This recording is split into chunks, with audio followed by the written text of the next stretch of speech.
নেপালে ভয়াবহ বন্যায় প্রাণহানির ঘটনায় গভীর শোক প্রকাশ করেছেন প্রধানমন্ত্রী তারেক রহমান।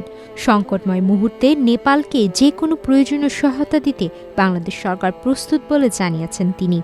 বুধবার এক শোকবার্তায় তিনি নেপালের প্রধানমন্ত্রী বলেন্দ্র শাহ এবং নেপালের জনগণের প্রতি বাংলাদেশের সরকার ও জনগণের পক্ষ থেকে আন্তরিক সমবেদনা জানান। শোকবার্তায় প্রধানমন্ত্রী বলেন, নেপালে ভয়াবহ বন্যায় বিপুল সংখ্যক মানুষের প্রাণহানির মর্মান্তিক ঘটনায় তিনি গভীরভাবে শোকাহত ও ব্যথিত। সুমায়া মিতু, বাংলাদেশ প্রতিদিন। RICL TMX, যুগের পর যুগ স্থাপনা থাকে মজবুত।